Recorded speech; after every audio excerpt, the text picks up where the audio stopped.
Hey guys, so I thought I'd check in and just go through B12 today. So B12 is cobalamin, and I probably haven't said it right anyway. But the reasons we use it is for depression, mood swings, anxiety, thyrotoxicosis, hyperthyroidism. So we find the hypers and the graves, thyrotoxicosis go through their B12s a lot faster than anybody else in the thyroid realm, but they're so prevalent for deficiency in our mental health. So if we have any forms of anxiety and like high stress loads, depression, that it pays to always have our B12 checked and looked at by a doctor. Also with anemia, insomnia, chronic fatigue, Crohn's, celiac, diabetes, diverticulitis, fibromyalgia. So all of these people too, you've got a higher need for B12. Chemical sensitivities can show that you're deficient in B12, and any inflammatory conditions within the body. So I use it across the board for my autoimmune patients, but I always get the B12 checked first because I need to know what levels they're at, so then we can supplement specifically for it. So where do you get it? Hey, guess what? Liver again. Don't you just love it? By the end of this, you're going to be trying liver at least once a week to get all your B group vitamins in one hit. So you can get it from egg yolks as well, which is another really good source. Look, most of this is all from protein. It's not a vegetable given one, which is why vegetarians and vegans struggle with B12. They just never have enough because you can't get it from a vegetable source. It is all from a protein source or animal sources. So shrimps, scallops, oysters, venison, crab, salmon, snapper. Liver's my favorite.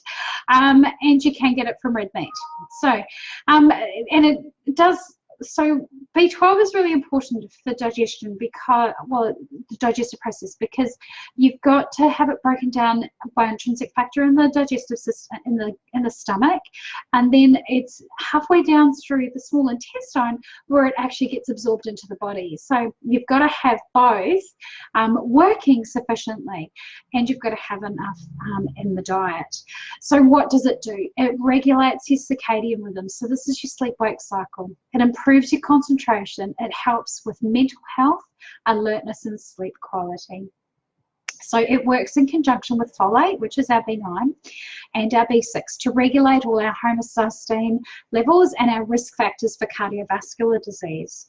Okay, it's an essential part of our growth factors, and our metabolism, which is why it's so important for thyroid. So when we're sluggish thyroid, we need it just as much as the hypers because they're using way too much and we're just not getting and using enough of it. Okay, so what else? It's really good and beneficial for the myelin sheath. So that's the sheath that coats the nerves as they come out of the brain and through the body, and that then helps with mental health. B12, and so it's also really beneficial for the normal growth of the peripheral and the central nervous system. So peripheral nervous system is by the time it gets to your fingers and toes, and the central nervous system is in the brain, which regulates all our systems. Okay, so it's maintenance of our lipids and our gut I'm so sorry, it is Sunday today, gut mucosa, and the metabolism of fats, proteins, and carbs. And it's also important in methylation. So if methylation is a detoxification process, but it's also how we use methyl groups in our body, and it's quite common now to have what we call polymorphisms in our methylation issues, which is the methyl tetrahydrofolate reductase issues, which means that you can't absorb a lot of our B group vitamins very effectively due to the fact that you can't process the methyl groups as easily. So what are some of the signs of a B12 deficiency? So mental health is a big one. Thyrotoxicosis, hypothyroidism, depression, insomnia, mood swings, decreased reflexes. So I'll be testing my thyroid patients with reflex testing, and this is one of the big ones. So paleness, depression, I've said, heart palpitations, you know, when it's going like crazy sometimes, and it can be, as much as it's anxiety and hypothyroidism, it can be because you don't have enough B12 in the system. Memory problems and brain fog. It's like I'm having one of those days today where I can't string 2 words together, so I do apologize. But I've noticed that mine's a little bit off today. Weak pulse, menstrual issues. So if you've got a lot of heavy bleeding, a lot of painful periods, they're extra long and all that sort of thing. So they can be indicators too that you need and require B12 in the system. So hopefully this has given you a little bit of an idea about B12 and how important it is for our thyroid health as well. But as with a lot of these things, B12 is one of the ones you need to have checked and tested. So if you're going to the doctor for a checkup, get your B12 levels checked. If they're on the low side, we can definitely supplement. If they're on the high side, you're doing fantastic.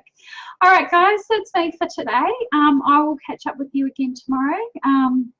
I'm also going to be at a seminar tomorrow on female hormones, which is also so I can help my thyroid clients that are also doing menopause, perimenopause, and also my lovely teens that are sorry, just going through the change and getting hormones and periods and stuff.